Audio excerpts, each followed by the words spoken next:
ஏன் இந்த கொடி அறிமுக கூட்டத்துக்கு கூட வந்து காவல்துறை பாதுகாப்புலாம் கேட்டிருக்காங்க, நிறைய ரெஸ்ட்ரிக்ஷன்ஸ்லாம் சொல்கிறாங்கன்னு சொல்கிறாங்க. திமுக தரப்புலேருந்து அழுத்தம் கொடுக்கப்படுகிறது. இல்லை, உண்மைதான். திமுக அழுத்தம் கொடுக்கிறது. திமுக அழுத்தம் காரணமாக இடம் கிடைக்கல.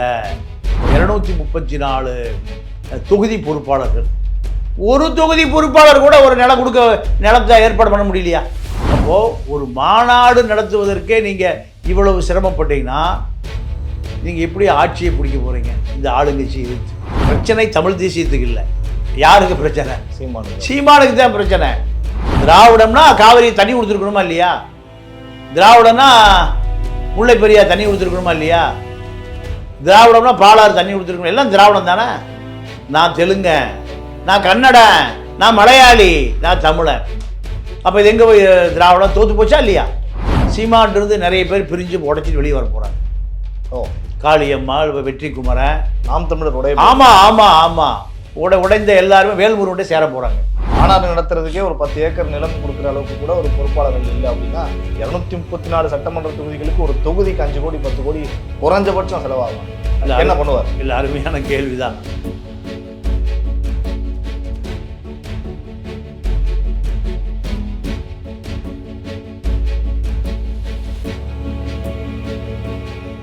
ஜாம்பவான் நேயர்களுக்கு பிரபாகரனின் அன்பு வணக்கம். இன்றைய அரசியல் அரங்கம் நிகழ்ச்சியில் நம்மோடு இணைந்திருக்கக்கூடிய சிறப்பு விருந்தினர் மூத்த ஊடகவியலாளர் திரு பாண்டியன் சார் அவர்கள். வணக்கம் சார். வணக்கம். நடிகர் விஜய் அவர்களுடைய அந்த இயக்கத்தினுடைய கொடி அப்படிங்கிறது அறிமுகப்படுத்த இருக்கிறார்கள். என்ன நடந்துகிட்டு இருக்கு சார் விஜய்? அதாவது அவர் கொடியில் வாகை மலர், அந்த வாகை மலர் ஒரு பெரிய வரலாறு உண்டு. இந்த ராஜாக்கள் படையெடுத்து போய் வெற்றி மாலையை சூடி வருகிற பொழுது மன்னர்களுக்கு மக்கள் வாகை மலர் சூடித்தான் வரவேற்பார்கள். இதுதான் நிரந்தர வெற்றிக்கான அடையாளமான மலர் சங்க இலக்கியங்கள். இப்போ அந்த மலரை தேடி பிடிச்சி யார் வைக்கிறா? விஜய் வைக்கிறார். தமிழக வெற்றி கழகம். வெற்றி என்பதற்கு அந்த இணையா இருக்கும் வாகை மலர். அப்போது தமிழ் தேசியத்தோடு இணைந்து போகிற மாதிரி தெரியுது. ஆனால் உண்மையாகவே தமிழ் தேசியம்தானா என்பது எப்போ தெரியும்? மாநாடு முடிஞ்சு தெரியும். மாநாடு முடிந்த பிறகு தெரியும். அப்போது விஜயை பொறுத்தவரை திருச்சியில் மாநாட்டுக்கு இடம் பார்த்தாரு, சேலம், எங்குமே நீங்கள் திமுக அழுத்தம் கொடுக்கிறது. திமுக அழுத்தம் காரணமாக இடம் கிடைக்கல. நேரு சேலம், திருச்சி, கள்ளக்குறிச்சி வரைக்கும், விக்கிரவாண்டியெல்லாம் விக்கிரவாண்டி வரைக்கும். விக்கிரவாண்டி எப்படின்னு கேட்டிங்கன்னா புஷி ஆனந்து பாண்டிச்சேரினா பக்கத்தில் விக்கிரவாண்டி. அந்த விக்கிரவாண்டி நில உடைமையாளர் இவருக்கு பழக்கம். அப்போது இதை தாண்டி தமிழ்நாட்டில் எங்கேயுமே நீங்கள் அதில் 234 தொகுதி பொறுப்பாளர்கள், ஒரு தொகுதி பொறுப்பாளர் கூட ஒரு நிலத்தை ஏற்பாடு பண்ண முடியலையா? நீங்கள் 234 தொகுதி பொறுப்பாளர் அவர்கிட்ட இருக்காருன்னு சொல்கிறாங்க. இந்த பகுதியில் ஒரு நில உடைமையாளர் கூட தொகுதி பொறுப்பாளராக இல்லையா? வசதியான யாரும் ஒரு நிலம் வச்சிருக்கிறவன், விவசாய நிலம் வைத்திருக்கக்கூடிய ஒரு 10 ஏக்கரா தேவைப்படுமா? 10 ஏக்கரா நிலம், காடு, அதாவது நன்சை நிலமோ புன்சை நிலமோ. இப்போ இது புஷி ஆனந்துனால் முடியல, நேரு எதிர்க்கிறார், உதயநிதி எதிர்க்கிறார், திருச்சியில் நடத்த முடியலைங்கிறாங்க. அப்போது ஒரு மாநாடு நடத்துவதற்கே நீங்கள் இவ்வளவு சிரமப்பட்டீங்கன்னா நீங்கள் எப்படி ஆட்சியை பிடிக்க போகிறீங்க? இந்த ஆளுங்கட்சி எதிர்த்து 2 ஆளுங்கட்சி இருக்குது தமிழ்நாட்டில். ஒன்று எதிர்கட்சி, அது எப்போ வேணாலும் ஆளுங்கட்சியாக மாறும். ஆளுங்கட்சி எப்போ வேணாலும் எதிர்கட்சியாக மாறும். ரெண்டுமே ஆண்ட கட்சி, ரெண்டுமே இல்லையா? பெரிய அதிகார பலத்தோடு இருந்த கட்சி. இந்த கட்சியை எதிர்த்து நீங்கள் ஆட்சிக்கு வருவதான உங்கள் அரசியல். அப்போது இந்த 2 கட்சிகளை எதிர்த்து மாநாட்டுக்கு இடமே பிடிக்க முடியலனா நீங்கள் எப்படி ஆட்சியை பிடிப்பீங்க? 2 கட்சிக்கும் எதிர்த்து இப்படி ஒரு கேள்வி வருது. இதில் வாகை மலர், சரி, வாகை மலர் வெற்றி கட்சியிலே வெற்றிங்கிற பேர் இருக்குது. தமிழக வெற்றி கழகம். இந்த மலர்னு வருது, நம்ம தமிழ் தேசியத்திற்கான அரசியல்னு அப்படிதான் இல்ல இந்துத்துவ அரசியல்? இந்துத்துவ அரசியல் அல்ல, நீங்க தமிழக வெற்றி கழகம்னா இந்துத்துவாக்கு எதிரான அரசியல் தான். ஏன்னா நீங்க இந்துத்துவானா தேசியன்னு வந்திருக்கும். நீங்க விஜயகாந்த் வச்சார்ல, தேசிய முற்போக்கு திராவிடர் கழகம். தேசியமும் இருக்கு, திராவிடம் இருக்கு. விஜயகாந்துக்கு ரெண்டுமே தேவைப்பட்டது. இப்போ விஜய் தேசியமும் தேவையில்லை, திராவிடம் தேவையில்லை, ரெண்டை தூக்கி வீசிட்டு தமிழ் தேசிய தமிழக வெற்றி கழகம், நீங்க வாகை மலர். அப்போ இதெல்லாம் தமிழ் தேசியத்தை நோக்கி நகருது. தமிழ் தேசிய ஆலோசகர்கள் யார்கிட்ட இருக்காங்க? விஜய்கிட்ட இருக்காங்க. எப்படின்னா தமிழ் தேசிய அரசியல்னால சீமான் 8% 9% வாக்கை நோக்கி நகர்றாரு. அவரே பிரச்சனையில இருக்காரு, இன்னும் அவரே வெற்றி பெறல அரசியலை சொல்லி இவரும் அதே பக்கம் போனா அது எப்படி சார் சாத்தியமா இருக்கு? இல்ல, பிரச்சனை தமிழ் தேசியத்துக்கு இல்லை. யாருக்கு பிரச்சனை? சீமானுக்கு தான் பிரச்சனை. தமிழ் தேசியத்துக்கு என்னைக்கு பிரச்சனை இல்லை. தமிழ் தேசியம் தமிழ்நாட்டுக்கு தேவைப்படுகிறது. திராவிட இயக்கம் தமிழர்களை ஏமாத்திருச்சு. திராவிடன் இப்போ யாரும் சொல்கிறதே இல்லை. தமிழ், தெலுங்கு, கன்னடம், மலையாளம், துளு, இதுதான் திராவிடம். எப்போ 54க்கு முன்பு திராவிடம் எல்லாம் எங்கே இருந்தது? சென்னை தான் தலைநகர். தமிழ்நாடு, கேரளா, கர்நாடகா, திருவனந்தபுரத்தில் வேலையில் சென்னைக்கு தான் வரணும். மദ്രാஸ் அன்னைக்கு மദ്രാஸ் பிரசிடென்சி, சென்னை ராஜதானி. இன்னைக்கு அப்படி இல்லையே. பெங்களூரு தலைநகர் இருக்கு, ஆந்திரா 2 தலைநகர் ஆகிப்போச்சு, ஆந்திரா தெலுங்கானா. ஒரிசா தலைநகர், பாதி ஒரிசா இங்கே இருந்தது. திருவனந்தபுரம் அது ஒரு தனி மாநிலம், அதுக்கு ஒரு முதலமைச்சர், இப்படி ஆகிப்போச்சு. இப்போ எதுக்கு திராவிடம்? திராவிடம்னா காவிரி தண்ணி கொடுத்துருக்கணுமா இல்லையா? திராவிடம்னா முல்லை பெரியார் தண்ணி கொடுத்துருக்கணுமா இல்லையா? திராவிடம்னா பாலாறு தண்ணி கொடுத்துருக்கணும். எல்லாம் திராவிடம் தானே. நான் தெலுங்கன், நான் கன்னடன், நான் மலையாளி, நான் தமிழன். அப்போ இது எங்கே போய் திராவிடம் தோற்று போச்சா இல்லையா? இந்த திராவிடங்கிற கொள்கை தோல்வி அடைஞ்சிருச்சு. இப்போ இங்கே என்ன அரசியல்?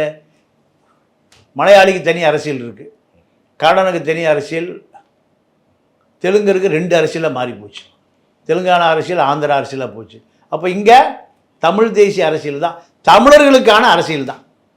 தமிழ்நாட்டிலேருந்து தெலுங்குக்கு அரசியல் கட்டுப்படுவாங்களா? அன்னைக்கு ஒரே சட்டசபை, சென்னை சட்டசபை 5-6 ஸ்டேட் ஒன்றா இருக்கும்போது வந்தது. இப்போ அரசியல், ஈழ பிரச்சனையாகட்டும், காவிரி பிரச்சனை, முல்லை பெரியாறு, பாலாறு, செம்மரம் கடத்தல் பிரச்சனை எல்லாம் ஆந்திராவில் தமிழை தான் சுட்டு கொள்கிறான். ஏன் தெலுங்காரவனை செம்மரம் கடத்துறதே இல்லையா? செம்மரம் கடத்துறானா இல்லையா? எல்லாரும் தான். ஆனால் கொல்லப்படுவது யாரு? தமிழர்கள், தமிழன். ஏன்னா அவன் ஊர் அது ஆந்திரா. அந்த ஆந்திராவில் எவனை பார்த்தாலும் பஸ்ஸிலேருந்து இறக்கி சுடுறான். ஏன்? இவன் செம்மரம் கடத்த வந்தான். 21 பேர் சுட்டு கொண்டான். அப்போ இது இங்கே அரசியலை தமிழர்களுக்கான அரசியல் தான் தேவைப்படுது. இந்த அரசியலை செய்யக்கூடியவர்கள் யார்? திமுக இல்லை, அதிமுக இல்லை, காங்கிரஸ் இல்லை, கம்யூனிஸ்ட் இல்லை, யாருமே இல்லை. அப்போ யார் இருக்கா? சீமான். சீமான் தான் இதை எதிர்த்து 15 வருஷம் அரசியல் நடத்துறாரு. ஈழப்பிரச்சனை தோற்கடிக்கப்பட்ட பிறகு 2010 ஆரம்பிச்ச கட்சி இன்னைக்கு எத்தனை வருஷம் ஆச்சு? 24, 14, 15 வருஷம் ஆச்சு. ஈழ போராட்டம் 2009 தோற்கடிக்கப்பட்டது. அப்போ தமிழ் தேசிய அரசியல் வேணும்னு தான் 7%, 8%, 9%, 50 லட்சம் பேர் ஓட்டு போடுறோம். 50 லட்சம் பேர் சீமானுக்காக அல்ல, சீமானுடைய கொள்கைக்காக. இப்போ இதை சீமான்ட்டு நிறைய பேர் பிரிஞ்சு உடைச்சிட்டு வெளியே வர போகிறாங்க. காளியம்மாள், வெற்றி குமரன், நாம் தமிழர் உடைய. ஆமாம் ஆமாம் ஆமாம், உடைந்த எல்லாருமே வேல்முருகன்ட்ட சேர போகிறாங்க. ஓகே, அதுக்கான பேச்சுவார்த்தையெல்லாம் முடிஞ்சுது. இப்படி ஒரு ப்ராசஸ் போயிட்டு இருக்கு. தமிழக வாழ்வு உரிமை. ஆமாம் ஆமாம் ஆமாம். தனியாலாம் கட்சி தொடங்க இல்லை இல்லை அவரை நோக்கி தான். இல்லை இல்லை, அங்கே தான் போகிறாங்க. ஏன்னா அவர் ஒரு கட்சியை வச்சிருக்காரு, ஒரு அமைப்பை வச்சிருக்காருல்ல, அதெல்லாம் அங்கே போகிறாங்க. இதை இந்த நேரத்தில் தமிழக வெற்றி கழகம் அவருக்கு சின்ன அறிவிக்கிறார். வாகை மலர் மாநாட்டில் 10 லட்சம் பேர் திரட்டுறதுக்கு திட்டம். 10 ஏக்கரா நிலம், 10 லட்சம் பேர் திரட்டுவதாக திட்டம். இப்போ இது தமிழ் தேசிய அரசியலை நோக்கி திமுகவை எதிர்த்து. திமுக ஏன் பயப்படுது? இப்போ சீமா 10% வாங்கிட்டாரு, விஜய் ஒரு 10% வாங்கினா அது திமுக வாக்காக தான் இருக்கும். திமுகவுக்கு அது பலவீனமாக போயிடும். 2026 ஆட்சிக்கு வரணும். இப்போ இன்னொரு பெரிய சிக்கல் என்ன இருக்குன்னா, அடுத்த தலைமுறை பூராமே இளைஞர்கள். யார்? நீங்கள் எல்லாம் ஒரு 50 to 60 வயசை தாண்டியவர்கள் தான். 75-80 ரிட்டையர்ட் ஆகி போச்சு. கருணாநிதி 95 வயசு எல்லாம் இல்லை. இப்போ அன்புமணி இளைஞர், உதயநிதி இளைஞர், விஜய் இளைஞர், சீமா இளைஞர், எல்லாம் ஒரு 55 வயசு 60 திருமாவளவன் கிட்டத்தட்ட 50 வயசு கிட்ட. ஆமாம், திருமாவளவன், இப்படி எல்லாமே ஒரு 50 வயது அரசியலாக இருக்குது. 50 வயது இளைஞர்கள், 50 வயசு இளைஞர்கள் அரசியல். ஆமாம் ஆமாம். மீதியெல்லாம் வந்து பார்த்தீங்கன்னா 75-80 ஆகி போச்சு. இப்போ வீரமணிக்கெல்லாம் 89, 88, 89, 90 ஆகுது. அடுத்த ராமதாஸ் ஐயாவுக்கு 87 ஆச்சு. இப்படி அடுத்த தலைமுறை இப்போ அரசியலுக்கு வந்துருச்சு. இந்த அரசியலை விஜய், உதயநிதி, அன்புமணி, சீமான், திருமாவளவன், அண்ணாமலை விட்டோம். அவர் 36 வயசு தான். அவர் இன்னும் சொல்ல போனால் இன்னும் இளைஞராக தான் இருக்கார். இப்படி இந்த அரசியலுக்கு நடுவில் பெரிய பரபரப்பான அரசியல் தலைவர் யாருன்னு கேட்டிங்கன்னா விஜய் தான். ஏன்னா ஒரு சினிமா நடிகர், எங்கே போனாலும் கூட்டம் கூடும். குறைஞ்சது 10,000 பேர் கூடுவான். இவர்களுக்கெல்லாம் அரசியல் இமேஜ் இருக்குது. விஜய்க்கு என்ன இமேஜ் இருக்கு? நடிகர். நீங்கள் ஒரு படம் பூஜை போட்டால் 150 கோடி ரூபாய் சம்பளம், 500 கோடி ரூபாய்க்கு வியாபாரம். இது மற்ற தலைவர்களுக்கு இல்லை. அப்போது இதை ஒட்டிய அரசியல் தான் இனி தமிழ்நாட்டில் வரப்போகுது. விஜய் வச்சு தான் அரசியலில் நகரப்போகுது. ஏன்னா தமிழ்நாட்டில் அரசியலே சினிமா தான். இப்போ நீங்கள் பெரிய சாதனையாளர் எம்ஜிஆர், ஜெயலலிதா 2 பேரும் தான். இதை ஒட்டி தான் விஜயகாந்த் வந்தார் இல்லையா? விஜயகாந்த், சரத்குமார், இப்படி எல்லாமே சினிமாவிலிருந்து தான் நிறைய வர்றாங்க. இப்போ சீமான் கூட அப்படி தான். சீமான் எப்படி அறிமுகம்? இயக்குனர், நடிகர், அப்புறம் தான் தமிழ் தேசியவாதி. அப்போ சினிமா கிளாமரில் இப்போ முழுமையாக ரஜினி வருவார்னு எதிர்பார்த்தாங்க. ரஜினி வரல. இப்போ விஜய் கட்சி ஆரம்பிச்சிட்டாரு, கொடியை அறிமுகப்படுத்துகிறாரு. 234 தொகுதிக்கு அமைப்பாளர் போடுறாரு. 234 அமைப்பாளர்களை வச்சு 234 தொகுதி தான் அவருடைய திட்டமே. 234 தொகுதியில் ஒரு 150 தொகுதி ஜெயிச்சிட்டாருன்னா முதலமைச்சர் வேட்பாளர். முதல்வர் கனவுல அதை நோக்கி தான் இது எல்லாமே நகர்ந்துகிட்டு இருக்கு. 100% நேரடியாக முதலமைச்சர் நாற்காலி தான். இப்போ யாருன்னா, இப்போ அடுத்த கட்டம், அடுத்த ரவுண்ட் எப்படின்னா, உதயநிதியா விஜயா? இல்லை, வாக்கு அரசியலாக மாறுமா சார்? நீங்கள் எம்ஜிஆர் சொல்கிறீங்க, ஓகே எம்ஜிஆர். அதை தாண்டி இப்போ சிவாஜி கூட கட்சி ஆரம்பித்தார். நிறைய பேர் சிவாஜி கூட ஒப்பிடுறாங்க. கமல்ஹாசன் அவர்கள் கட்சி ஆரம்பித்தார். அவர் இன்னைக்கு திமுக கூட சேர்ந்திருக்கார். நம்ம இப்படியும் பார்க்க வேண்டியிருக்குல்ல, அவருடைய ரசிகர்கள்லாம் வாக்காளர்களாக மாறுவாங்களா? வாய்ப்பு இருக்கா? இல்லை, அவர் நம்புறாரு மாறுவாங்கன்னு. அவருடைய ஃபஸ்ட்டு டார்கெட்டை சீமானை போல 10% தான். ஓ, ஜெயிக்கணும்னு இல்லை, 10%. ஆமாம், 10% வந்துட்டா அடுத்த தேர்தலில் அதை 30% ஆக்கிடலாம். 30% ஆக்கிட்டா முதலமைச்சர் தான். ஏன்னா திமுக அதிமுகவுடைய வாக்கே 30% தான். 30 60 தான். 25 50 தான். நீங்கள் மீதி 25% யார்? அனைத்து கட்சியும். ஓட்டு போலாகிறதே 70 to 75 தான். மீதி 25 போல ஆகிறதில்லை, வர்றதில்லை, அவன் ஓட்டு பிடிக்க வர்றதில்லை. அப்போ இதுதான் விஜயினுடைய டார்கெட். இதை நோக்கித்தான் இப்போ கொடி அறிமுகம், மாநாடு, ஆர்ப்பாட்டம் எல்லாமே நீங்கள் 2026க்குள்ளே பரபரப்பாயிருவார். 234 தொகுதிகள்லையும் சுற்றுப்பயணம் செய்ய போகிறாரு விஜய். ஆமாம்.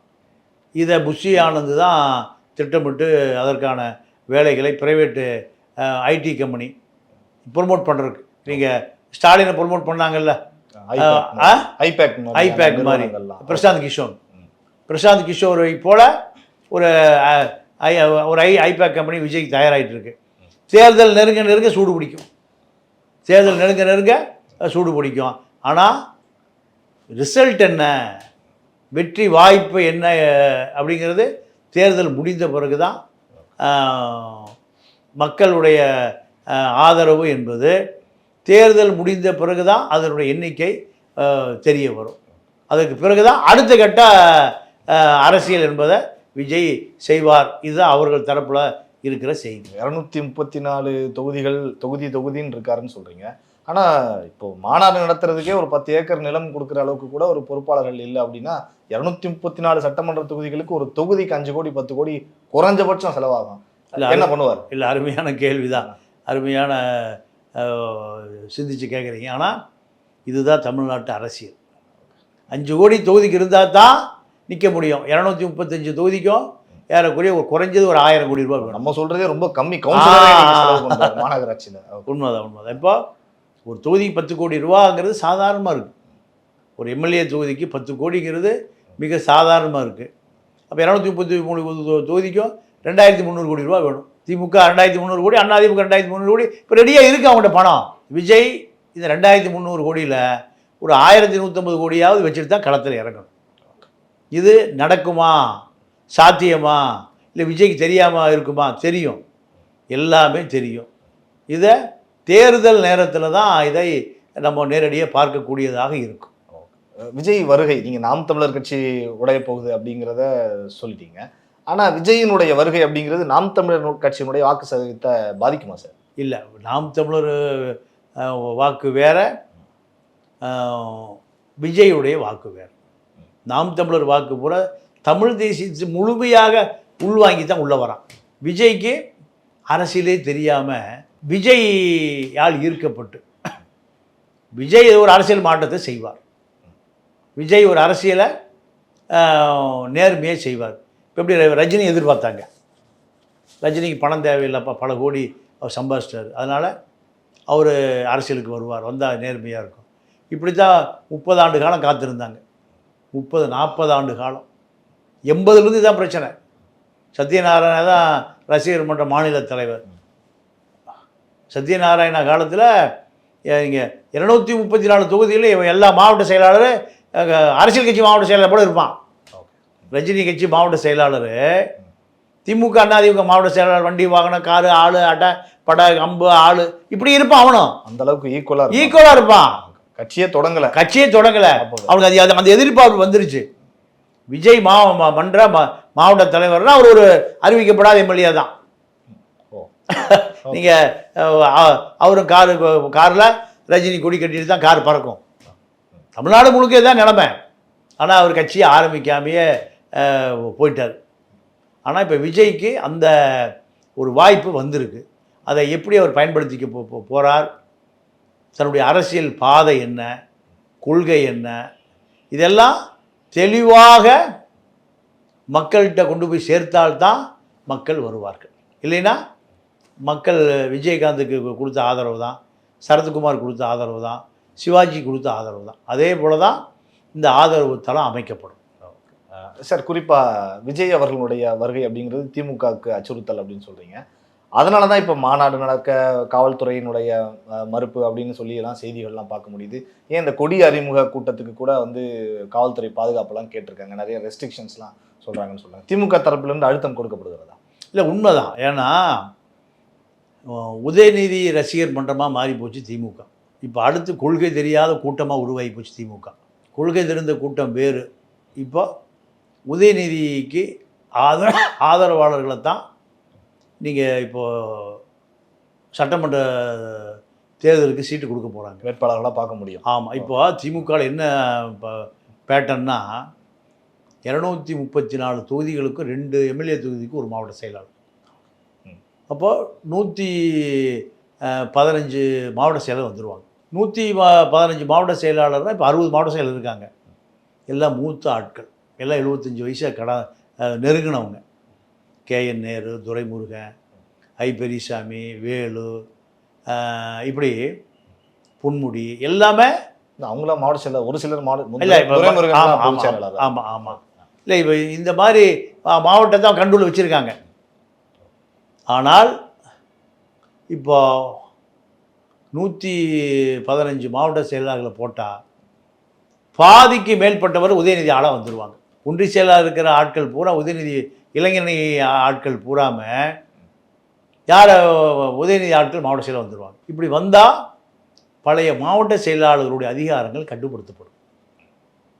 இப்போ நிறைய மந்திரிகள் தான் மாவட்ட செயலாளர் இருக்காங்க. வடக்கு மாவட்ட செயலாளர், தெற்கு மாவட்ட செயலாளர் எல்லாமே மாவட்ட செயலாளர் அவங்க தான் இருக்காங்க. திமுகவை பொறுத்த வரைக்கும் மாவட்ட செயலாளர் தான் ஒரு பெரிய அதிகாரம். ஆமாம், அவங்க தான் கட்சி அதிகார மையம்.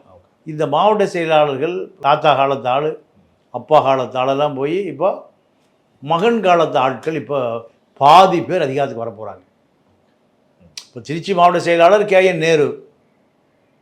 திருச்சி ஏறக்குறைய ஒரு 3 மாவட்டத்தை சேரும். 3 மாவட்டத்துக்கு நீங்கள் ஏறக்குறைய ஒரு 10 அதாவது 6 சட்டமன்ற தொகுதி, ஒரு நாடாளுமன்ற தொகுதி.